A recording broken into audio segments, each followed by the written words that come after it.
Quand on a un enfant en situation de handicap, une des grandes questions qu'on se pose est: que se passera-t-il après mon décès ? Qui veillera à ses besoins ? Qui sera là pour l'accompagner dans les démarches spécifiques ? Comment être sûr que les avoirs qu'il recevra seront réellement affectés à ses besoins ? Vous écoutez Notaire Éco, une initiative de notaire.be. À mes côtés aujourd'hui pour en parler, nous avons Marie-Luce Verbist de la Fondation Portrait et Géraldine Rollin, notaire et porte-parole de notaire.be. Bonjour à toutes les deux. Alors Marie-Luce, on va commencer par toi. Est-ce que tu peux nous expliquer déjà c'est quoi la Fondation Portrait ? La Fondation Portrait a été créée par une association de famille qui s'appelle Inclusion, qui est une association de familles de personnes qui ont un handicap intellectuel principalement. Et dans le but de réfléchir l'après-parent, donc que va devenir mon enfant après mon décès, ils ont créé la Fondation Portrait. Donc tu as déjà répondu un peu à ma question. L'après-parent, c'est quoi exactement ? L'après-parent, c'est une période particulière où les enfants quittent le nid familial. Tous les enfants quittent le nid familial. Mais quand un enfant est en situation de handicap, la question se pose de façon très différente. Il y a alors des angoisses, des inquiétudes de la part des proches, de se dire comment est-ce que sa qualité de vie sera opérationnelle, comment est-ce qu'il pourra vivre, et pas seulement vivre, mais vivre dans des bonnes conditions. Donc on parle d'enfants adultes également. Oui, bien sûr, ce sont des adultes. Quand on se pose la question de l'après-parent, c'est parce que soi-même, on a 60, 70, 80, 90 ans, et qu'on s'interroge sur l'avenir de son enfant qui a alors 40, 50, de cet ordre-là, quoi. Géraldine, comment est-ce qu'on prépare l'avenir de ses enfants ? Comment est-ce qu'on prépare l'après-parent ? Donc, de manière générale, on prépare l'avenir en signant un testament avec son notaire dans lequel on réfléchit à la dévolution de ses biens à l'avenir. Maintenant, ici, on parle d'enfants en situation de handicap. Et donc là, dans le cas d'un testament, le notaire va donner des conseils très spécifiques, notamment parce que l'enfant qui est en situation de handicap, ce dont il aura surtout besoin, c'est une rente, ou en tout cas d'avoir financier suffisant pour couvrir son mode de vie. Et donc effectivement, on peut mettre en place certaines choses, ou s'il y a par exemple des frères et sœurs, eh bien, eux peuvent être le garant du paiement d'une rente, par exemple, pour l'enfant en situation de handicap. Alors évidemment, ça va moins loin que la Fondation Portrait, qui est très spécifique et qui prend en charge l'enfant dans son épanouissement quotidien, donc ce qui va beaucoup plus loin que notre rôle, mais voilà, nous on est plutôt alors dans le juridique. Mais on a quand même besoin des notaires et d'un testament parce que réfléchir l'après-parent, quelle que soit la situation qu'on va prendre quelle que soit la situation qu'on va décider, il faudra qu'on passe quasi automatiquement, je dirais, par le notaire pour aider à réfléchir parce que peut-être on ne va pas organiser sa succession de façon tout à fait identique à l'ensemble de la population. Et donc, qu'il y ait une intervention de la Fondation Portrait ou une autre, je pense qu'il y a quasi automatiquement passage par le notaire. Et alors, quels sont les défis vraiment uniques et spécifiques qui se posent aux parents qui ont un enfant handicapé ? En fait, ils s'interrogent sur la qualité de vie qui va être la sienne. Et donc, c'est prendre en compte l'ensemble des problématiques qui sont vécues, son quotidien. Ce sera d'abord le logement. Mais le logement, ce n'est pas que les 4 murs, c'est aussi se sentir chez soi, se sentir bien dans le lieu dans lequel il va vivre. Et le nombre de lieux de vie pour les personnes en situation de handicap n'est pas énorme. Il y a trop peu de place, on le sait. Mais donc, c'est d'abord le lieu de vie et, je veux dire, les soins de base, la nourriture, tout ce qui est de base. Mais au-delà de ça, il y a plein de choses à réfléchir et à mettre en place pour l'après-parent.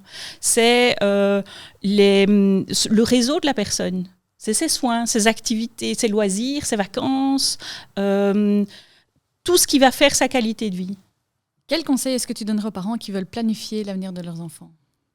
Alors de manière générale, c'est vrai qu'il vaut mieux que les parents planifient de leur vivant parce qu'il est toujours plus simple d'organiser quelque chose avec ses enfants quand on est encore là, plutôt que les enfants doivent eux-mêmes se débrouiller après le décès parce que rien n'a été prévu. Donc il y a vraiment une grande responsabilité chez les parents actuellement de dire je fais la démarche d'aller chez le notaire et de préparer la répartition de mes biens entre mes enfants. Et est-ce qu'il y a des outils légaux qu'on peut considérer ?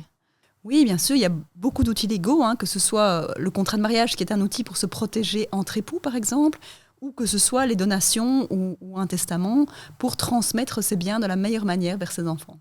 Est-ce que tu penses qu'on dispose d'assez d'outils pour préparer l'avenir de ses enfants ? Oui, on a vraiment un large panel en Belgique pour pouvoir vraiment bien faire les choses, pour créer des solutions innovantes, pour vraiment faire les choses bien. Mais il faut s'y prendre à temps. Marie-Luce, une des options que propose la Fondation est la création d'un fonds nominatif. Ça consiste en quoi exactement ? Un fonds nominatif, c'est de l'argent de l'argent qui est individualisé par les familles, par les proches d'une personne en situation de handicap, chez nous à la Fondation Portrait. Et cet argent, il va servir pour la qualité de vie de la personne. Et donc on va réfléchir avec ces familles. Et donc cette question d'anticipation et de préparer, elle est vraiment fondamentale. Et donc on va préparer avec ces familles dans une convention à quoi va servir cet argent. Et donc ils vont dire par exemple, nous on veut que notre fils il aille 4 fois par an en vacances.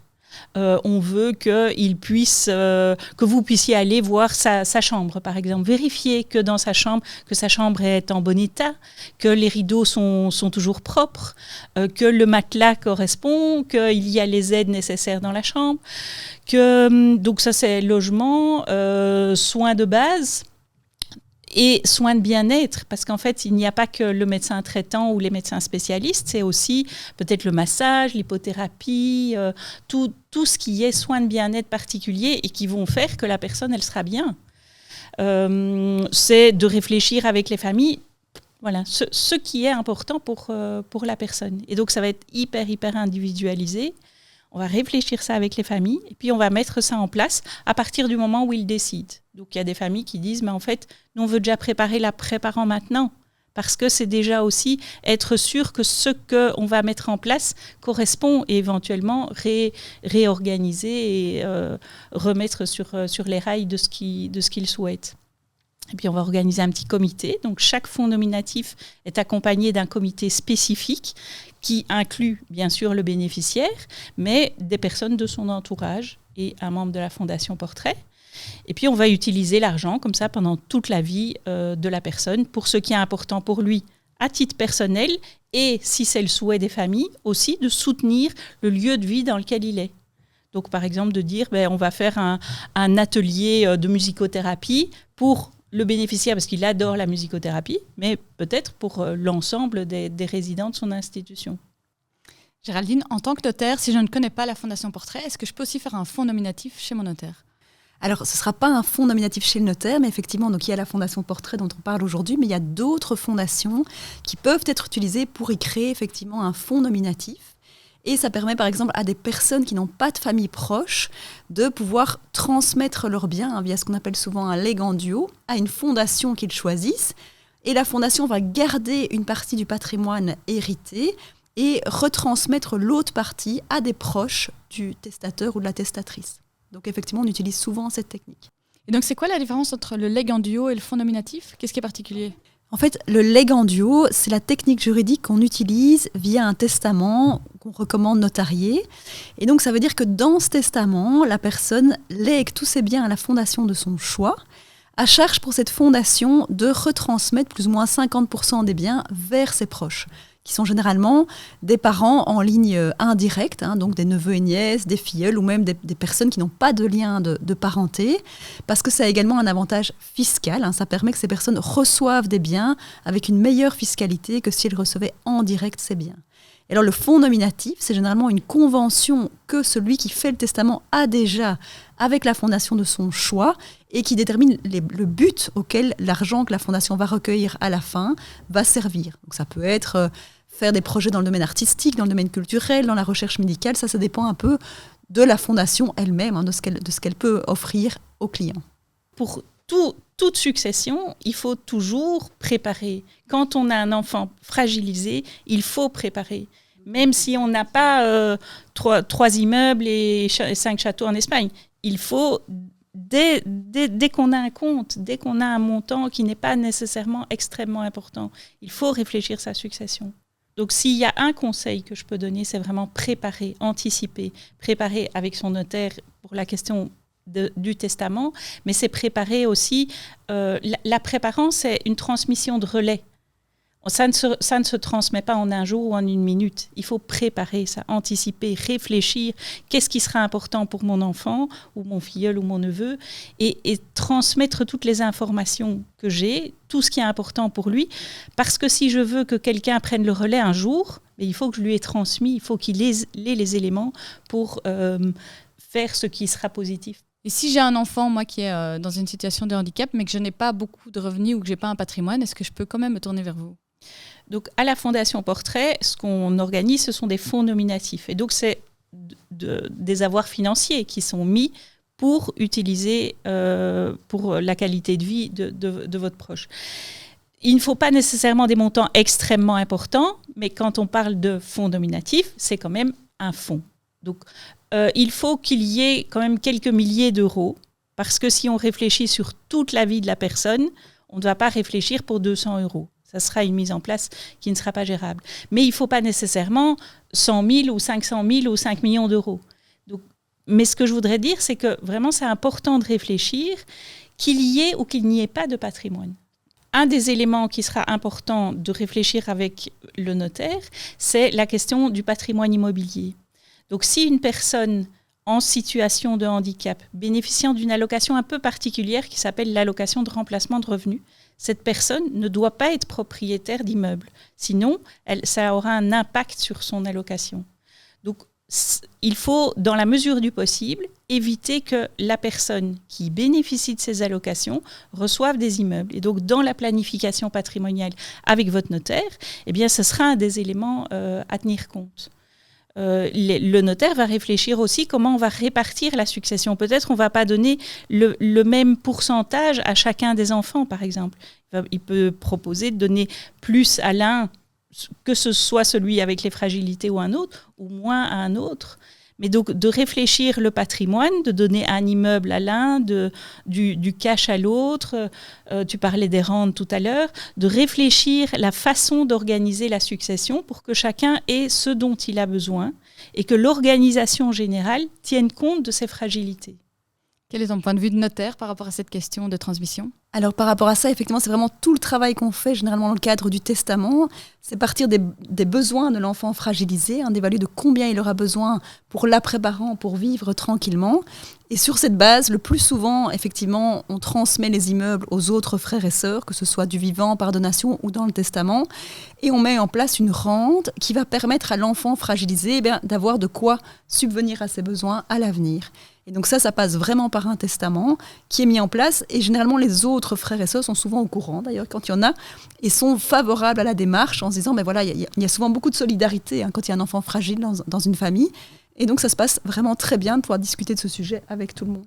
Et c'est vraiment prévu dans le testament qu'il y ait une rente qui couvre les besoins de l'enfant fragilisé. Donc la rente est une des solutions, mais dans le cadre d'un fonds nominatif, l'avantage c'est qu'il y a un comité qui va déterminer et soutenir l'utilisation de l'argent. Il ne suffit pas d'avoir une somme qui arrive sur le compte de la personne, il faut que cet argent soit utilisé à bon escient. Donc si j'ai 1 000 € et que ça tombe sur mon compte, ce n'est pas hyper intéressant. Mais si on va réfléchir ensemble et on va se dire, en fait, ce serait chouette d'organiser pour elle des sorties et qu'on mette en place quelqu'un qui va accompagner, qui va organiser des sorties. Ça, pour ces 1 000 €, on a fait 10 millions de fois plus que le faire tomber sur le compte.